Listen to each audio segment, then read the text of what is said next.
बाहेर धाब्यावर मिळतो तसा दाटसरपणा आणि तीच लसणाची चुरचुरीत फोडणी. जिभेची चव वाढवणारा अस्सल गावरान बेत आज मी तुमच्यासोबत शेअर करत आहे. हॉटेलसारखं काहीतरी चमचमीत चटपटीत खावंसं वाटत असेल ना, तर अख्खा मसूर हा उत्तम पर्याय आहे. तर मी आज अशीच ही रेसिपी तुमच्यासोबत शेअर करत आहे. तर या ठिकाणी आपण आज गावरान बेत आखलेला आहे, तो म्हणजे अख्खा मसूर या भाजीचा. चला तर मग सुरुवात करूया. अख्खा मसूर पाण्यामध्ये 2 तास भिजत ठेवल्यानंतर कुकरमध्ये टाकून याच्या 2 शिट्ट्या काढून घ्यायच्या आहेत. आपल्या कुकरच्या शिट्ट्या होत आहेत तोपर्यंत आपण वाटण तयार करून घेऊया.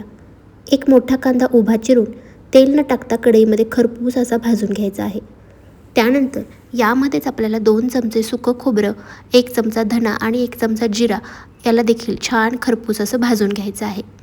तेल न टाकल्यामुळं एकदम छान हे भाजलं जातं आणि चवीलाही मस्त लागतं. कुकरची शिट्टी या ठिकाणी झालेली आहे आणि डाळ आपली छान अशी मस्त मऊसूत शिजलेली आहे. आता भाजीसाठी फोडणी करून घेऊयात. फोडणीसाठी तुम्ही या ठिकाणी तुपाचा देखील वापर करू शकता.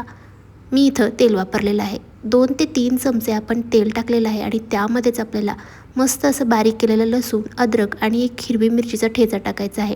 त्यामध्ये 2 सुक्या लाल मिरच्या देखील आपण छान परतून घेतल्यानंतर यामध्ये 1 छोटा कांदा बारीक चिरून यामध्ये टाकायचा आहे.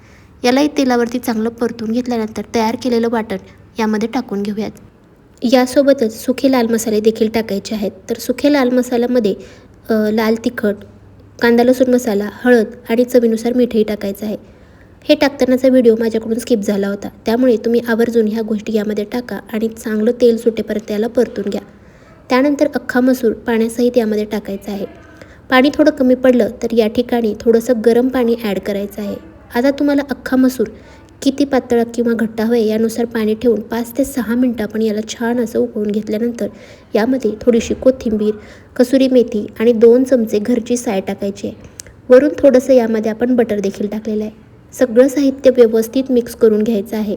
तर या ठिकाणी बघा 1-2 मिनटानंतर भाजी आपली मस्त या ठिकाणी शिजलेली आहे आणि एकदम धाबा स्टाईल मस्त असा आपला अख्खा मसूर तयार झालेला आहे.